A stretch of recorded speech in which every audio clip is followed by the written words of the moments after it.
প্রিয় দর্শক ও শ্রোতাবৃন্দ, আসসালামু আলাইকুম। আশা করি ভালো আছেন। আমার আজকের এপিসোডে আপনারা জানতে পারবেন আল্লাহর সর্বশেষ রাসূল বিশ্বনবী হজরত মুহাম্মদ সাল্লাল্লাহু আলাইহি ওয়াসাল্লাম এর কর্মভুল জীবনের শেষ 10 বছরের অসাধারণ বিপ্লবের ইতিহাস।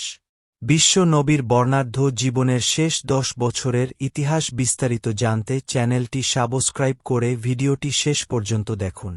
বিশ্বনবী হজরত মুহাম্মদ সাল্লাল্লাহু আলাইহি ওয়াসাল্লাম এর জীবনের শেষ 10 বছর হল হিজরতের পর প্রথম হিজরি থেকে 11 হিজরিতে তার ওফাত পর্যন্ত, অর্থাৎ 622 খ্রিস্টাব্দ থেকে 632 খ্রিস্টাব্দ পর্যন্ত সময়কাল। এই 10 বছর ছিল ইসলামের ইতিহাসের সবচেয়ে গুরুত্বপূর্ণ অধ্যায়গুলোর একটি। এ সময়ে মদিনায় ইসলামী সমাজ ও রাষ্ট্রের ভিত্তি প্রতিষ্ঠিত হয়, একের পর এক গুরুত্বপূর্ণ যুদ্ধ ও সন্ধি সংঘটিত হয়, আরব উপদ্বীপের অধিকাংশ অঞ্চল ইসলামের সঙ্গে যুক্ত হয় এবং শেষ পর্যন্ত বিদায় হজের মাধ্যমে মহানবী সাল্লাল্লাহু আলাইহি ওয়াসাল্লাম তার উম্মতের জন্য পূর্ণাঙ্গ জীবন ব্যবস্থার গুরুত্বপূর্ণ নির্দেশনা রেখে যান। মক্কার দীর্ঘ 13 বছরের দাওয়াতের পর পরিস্থিতি যখন অত্যন্ত কঠিন হয়ে উঠল, তখন আল্লাহর নির্দেশে মহানবী সাল্লাল্লাহু আলাইহি ওয়াসাল্লাম মদিনায় হিজরত করেন। মক্কার কাফিররা তাকে হত্যা করার পরিকল্পনা করেছিল। মহানবী সাল্লাল্লাহু আলাইহি ওয়াসাল্লাম তার প্রিয় সাহাবী হজরত আবু বকর রাদিয়াল্লাহু আনহুকে সঙ্গে নিয়ে মক্কা ত্যাগ করেন এবং কিছুদিন সোর গুহায় অবস্থান করার পর মদিনার পথে যাত্রা করেন। মদিনার মানুষ তাকে অভূতপূর্ব ভালোবাসায় গ্রহণ করে। তিনি সেখানে পৌঁছানোর পর ইসলামের ইতিহাসে একটি নতুন যুগের সূচনা হয়। মদিনায় এসে মহানবী সাল্লাল্লাহু আলাইহি ওয়াসাল্লাম কয়েকটি মৌলিক কাজ করেন। কাজগুলো হল মসজিদে নববী প্রতিষ্ঠা, মুহাজির ও আনসারদের মধ্যে ভ্রাতৃত্ব প্রতিষ্ঠা, মদিনার বিভিন্ন সম্প্রদায়ের সঙ্গে সামাজিক ও রাজনৈতিক চুক্তি, একটি সুসংগঠিত মুসলিম সমাজ প্রতিষ্ঠা ও ইসলামী বিধানসমূহ ধীরে ধীরে বাস্তব জীবনে প্রয়োগ। মক্কায় মুসলমানরা মূলত নির্যাতিত একটি ধর্মীয় সম্প্রদায় ছিল, কিন্তু মদিনায় এসে তারা একটি সংগঠিত সমাজে পরিণত হয়। মদিনায় বিভিন্ন গোত্র ও ধর্মীয় সম্প্রদায় বসবাস করত। মহানবী সাল্লাল্লাহু আলাইহি ওয়াসাল্লাম তাদের মধ্যে শান্তিপূর্ণ সহাবস্থান প্রতিষ্ঠার জন্য একটি চুক্তি প্রণয়ন করেন, যা ইতিহাসে মদিনা সনদ নামে পরিচিত। এতে বিভিন্ন সম্প্রদায়ের অধিকার, দায়িত্ব ও পারস্পরিক নিরাপত্তার বিষয় নির্ধারণ করা হয়।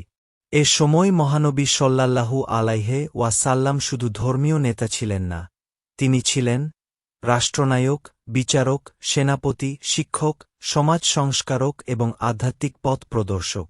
মদিনার জীবনে গুরুত্বপূর্ণ পরিবর্তন আসে দ্বিতীয় হিজরিতে। মুসলমানদের কিবলা বায়তুল মুকাদ্দাস থেকে পরিবর্তিত হয়ে মক্কার কাবা শরীফ নির্ধারিত হয়। এ সময় রমজানের রোজা ও অন্যান্য গুরুত্বপূর্ণ ইসলামী বিধানও মুসলিম সমাজে প্রতিষ্ঠিত হয়। কিন্তু একই বছর মদিনার মুসলিম সমাজকে অস্তিত্বের সবচেয়ে বড় সামরিক পরীক্ষার মুখোমুখি হতে হয়। মদিনা প্রতিষ্ঠার পর মক্কার কুরাইশরা মুসলমানদের বিরুদ্ধে সামরিক অভিযান চালাতে থাকে। দ্বিতীয় হিজরিতে সংঘটিত হয় ঐতিহাসিক বদরের যুদ্ধ।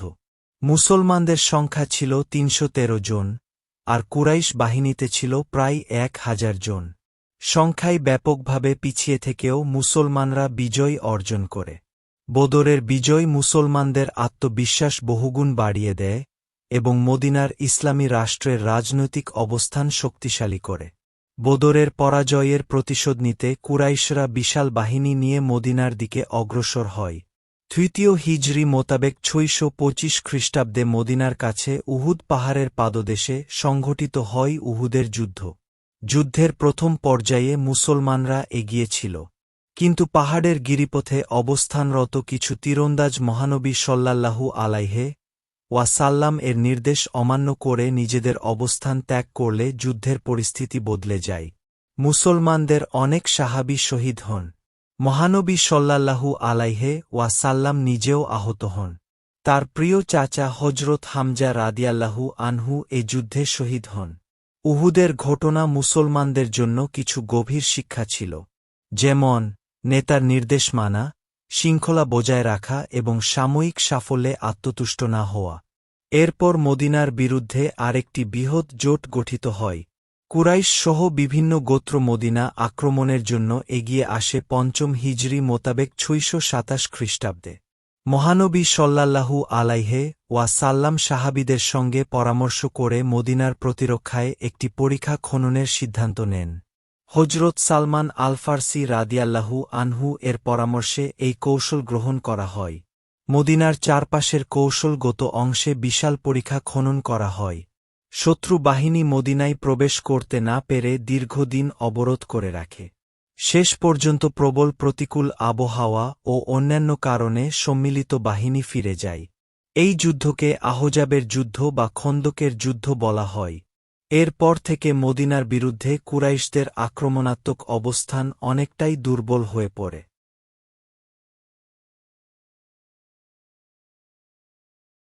ষষ্ঠ হিজরি বা ৬২৮ খ্রিস্টাব্দে মহানবী সাল্লাল্লাহু আলাইহি ওয়াসাল্লাম প্রায় ১৪০০ সাহাবীকে সঙ্গে নিয়ে উমরাহ করার উদ্দেশ্যে মক্কার দিকে যাত্রা করেন। কিন্তু কুরাইশরা তাদের মক্কায় প্রবেশ করতে বাধা দেয়। আলোচনার মাধ্যমে হুদাইবিয়ার সন্ধি সম্পাদিত হয়। প্রথম দৃষ্টিতে সন্ধির কিছু শর্ত মুসলমানদের জন্য কঠিন মনে হলেও এটি বাস্তবে ইসলামের জন্য বিরাট রাজনৈতিক সাফল্য হয়ে ওঠে। কারণ যুদ্ধের পরিবর্তে শান্তিপূর্ণ পরিবেশ সৃষ্টি হওয়ায় মানুষ মুসলমানদের সঙ্গে স্বাধীনভাবে যোগাযোগ করতে পারে। ফলে অল্প সময়ের মধ্যেই ইসলামের দাওয়াত ব্যাপকভাবে ছড়িয়ে পড়ে। হুদাইবিয়ার পর মহানবী সাল্লাল্লাহু আলাইহি ওয়াসাল্লাম ইসলামের দাওয়াতকে আরবের বাইরেও পৌঁছে দেওয়ার উদ্যোগ নেন। তিনি বিভিন্ন শাসকের কাছে পত্র প্রেরণ করেন। তাদের মধ্যে ছিলেন রোমান সম্রাট, পারস্যের সম্রাট, মিশরের শাসক, আবিসিনিয়ার শাসক ও আরবের বিভিন্ন রাজা ও গোত্রপ্রধান। এ থেকে বোঝা যায় যে তার দাওয়াত কোনো নির্দিষ্ট গোত্র বা ভূখণ্ডের জন্য সীমাবদ্ধ ছিল না। তিনি সমগ্র মানব জাতির জন্য ইসলামের বার্তা পৌঁছে দিতে চেয়েছিলেন। হুদাইবিয়ার সন্ধির পর মুসলমানরা ৭ম হিজরিতে খাইবারের দিকে অগ্রসর হয়। খাইবার ছিল শক্তিশালী দুর্গ সমৃদ্ধ একটি অঞ্চল। সেখানে কয়েকটি গুরুত্বপূর্ণ দুর্গ ছিল। দীর্ঘ সংঘর্ষের পর মুসলমানরা খাইবারের নিয়ন্ত্রণ লাভ করে। এই বিজয়ের ফলে মদিনার নিরাপত্তা ও অর্থনৈতিক অবস্থান আরও শক্তিশালী হয়।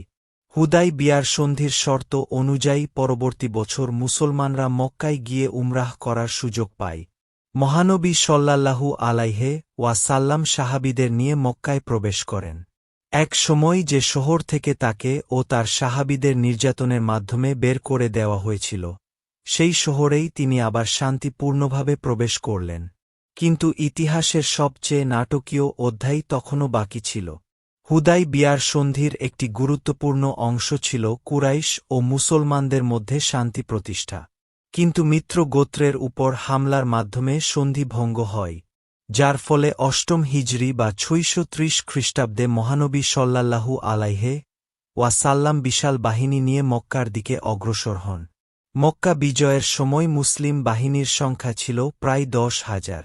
মক্কার মানুষ বুঝতে পারল তাদের সামনে এমন একজন নেতা দাঁড়িয়ে আছেন যিনি চাইলে প্রতিশোধ নিতে পারেন। কিন্তু মহানবী সাল্লাল্লাহু আলাইহি ওয়াসাল্লাম সাধারণ ক্ষমার ঘোষণা দেন। তিনি মক্কার বহু মানুষকে ক্ষমা করে দেন, যারা এক সময় তাকে এবং তার সাহাবীদের উপর নির্যাতন করেছিল। এটি মানব ইতিহাসের অন্যতম গুরুত্বপূর্ণ ক্ষমার দৃষ্টান্ত।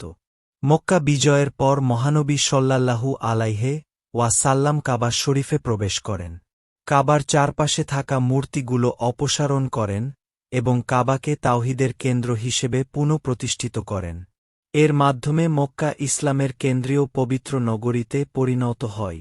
মক্কা বিজয়ের পর হাওয়াজিন ও সাকিফ সহ কিছু গোত্র মুসলমানদের বিরুদ্ধে সংঘবদ্ধ হয়। ফলে ৮ম হিজরিতেই আবার হুনাইনের যুদ্ধ সংঘটিত হয়।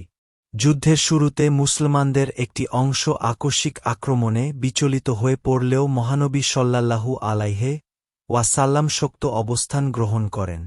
পরে মুসলিম বাহিনী পুনরায় সংগঠিত হয়ে বিজয় অর্জন করে। এরপর তাইফ অবরোধ করা হয়, তবে তাইফের দুর্গ তৎক্ষণাৎ বিজিত হয়নি। ৯ম হিজরিতে মহানবী সাল্লাল্লাহু আলাইহি ওয়াসাল্লাম বিশাল মুসলিম বাহিনী নিয়ে উত্তরের দিকে তাবুক অভিযানে বের হন। এটি ছিল অত্যন্ত কঠিন অভিযান। তীব্র গরম, দীর্ঘ পথ এবং খাদ্য ও পানির সংকটের মধ্যেও সাহাবীরা অভিযানে অংশ নেন। তবে রোমান বাহিনীর সঙ্গে বড় ধরনের সরাসরি যুদ্ধ সংঘটিত হয়নি। তাবুক অভিযানের মাধ্যমে মদিনার রাজনৈতিক প্রভাব আরবের উত্তরাঞ্চলেও বিস্তৃত হয়। মক্কা বিজয়ের পর নবম হিজরিতে আরবের রাজনৈতিক পরিস্থিতি দ্রুত পরিবর্তিত হয়। বিভিন্ন গোত্র মদিনায় প্রতিনিধি পাঠাতে শুরু করে এবং ইসলাম গ্রহণ করতে থাকে। এই কারণে নবম হিজরিকে অনেক সময় আমুল উফুদ বা প্রতিনিধি দলের বছর বলা হয়। আরবের বিভিন্ন প্রান্ত থেকে মানুষ এসে মহানবী সাল্লাল্লাহু আলাইহি ওয়াসাল্লাম এর সঙ্গে সাক্ষাৎ করে ইসলাম গ্রহণ করত। এ সময় ইসলামের রাজনৈতিক ও সামাজিক প্রভাব আরব উপদ্বীপের অধিকাংশ অঞ্চলে বিস্তৃত হয়। নবম হিজরিতে মহানবী সাল্লাল্লাহু আলাইহি ওয়াসাল্লাম হজরত আবু বকর রাদিয়াল্লাহু আনহুকে হজের আমির করে মক্কায় পাঠান। এই হজের সময় ইসলামের হজ সংক্রান্ত বিধানসমূহ স্পষ্টভাবে ঘোষণা করা হয়। পরবর্তী বছর অর্থাৎ দশম হিজরি বা ৬৩২ খ্রিস্টাব্দ মহানবী সাল্লাল্লাহু আলাইহি ওয়াসাল্লাম ঘোষণা করলেন যে তিনি হজ পালন করবেন। এই সংবাদ ছড়িয়ে পড়তেই হাজার হাজার সাহাবী তার সঙ্গে হজে অংশগ্রহণের জন্য মদিনায় ও পথে সমবেত হতে থাকেন। এটি ছিল তার জীবনের শেষ হজ। ইতিহাসে এটি বিদায় হজ নামে পরিচিত।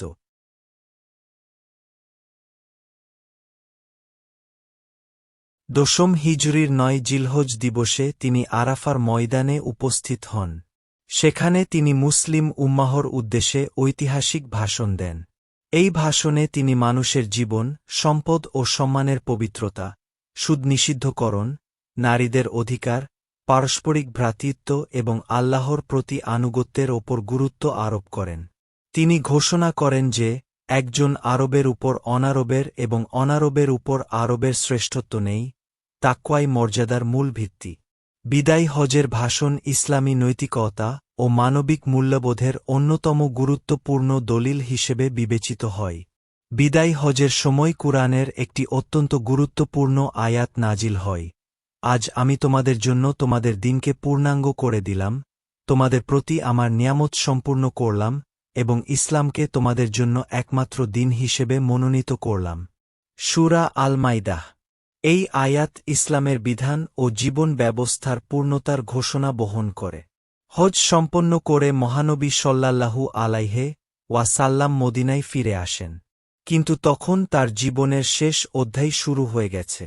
তিনি উসামা ইবনে যায়েদ রাদিয়াল্লাহু আনহু এর নেতৃত্বে একটি বাহিনী প্রস্তুত করেন।